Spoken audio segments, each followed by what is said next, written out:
తెలుగు రాష్ట్రాల్లో ఎండలు మండిపోతున్నాయి. ఎటు చూసినా ఉష్ణోగ్రతలు ఉక్కిరిబిక్కిరి చేస్తున్నాయి. ఇంతకీ ఈ పరిస్థితికి కారణం ఏంటి? వాతావరణ మార్పులకు దారితీసిన పరిస్థితులేంటి? సీజన్ ఏదైనా ఎండలు మాత్రం మండిపోతున్నాయి. 15 ఏళ్ల క్రితంతో పోల్చితే వాతావరణంలో అనూహ్య మార్పులు వస్తున్నాయి. పట్టణాల్లో ఉష్ణోగ్రతలు మరింత ఎక్కువగా ఉంటున్నాయి.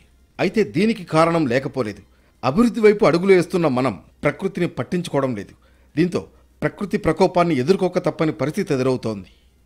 15 సంవత్సరాల క్రితం హైదరాబాద్ నగరంలో వాతావరణం భిన్నంగా ఉండేది. అధిక ఉష్ణోగ్రతలు ఉండేవి కాదు. సమయానికి వర్షాలు పడేవి. కానీ ఇప్పుడు మొత్తం తారుమారైంది. నైరుతి ఈశాన్య ఋతుపవనాల ఆగమనంలో తేడాలు ఉంటున్నాయి. హైదరాబాద్లో ఒకప్పుడు ఉక్కపోత ఉండేది కాదు. కానీ ఇప్పుడు ఉదయం 10 గంటలకే ఉక్కపోత మొదలవుతోంది. ఎండలోకి వెళితే నిప్పుల కొలిమిలో ఉన్నామా అనిపిస్తోంది.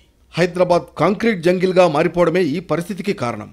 చెరువుల్ని కప్పేస్తున్నారు, చెట్లను నరికేస్తున్నారు, పార్కులో చెట్లను కూడా వదలడం లేదు. దీంతో పర్యావరణ సమతుల్యత దెబ్బతింటోంది. తెలంగాణలో ఇప్పటికే గరిష్ట ఉష్ణోగ్రత 45 డిగ్రీలకు చేరింది. మేలో 47 నుంచి 48 డిగ్రీలకు చేరనుంది. దీంతో ఎండల విషయంలో అప్రమత్తంగా ఉండాలని హెచ్చరిస్తున్నారు వాతావరణ నిపుణులు. బయటికి వెళ్లేటప్పుడు తగిన జాగ్రత్తలు పాటించాల్సిందిగా సూచిస్తున్నారు.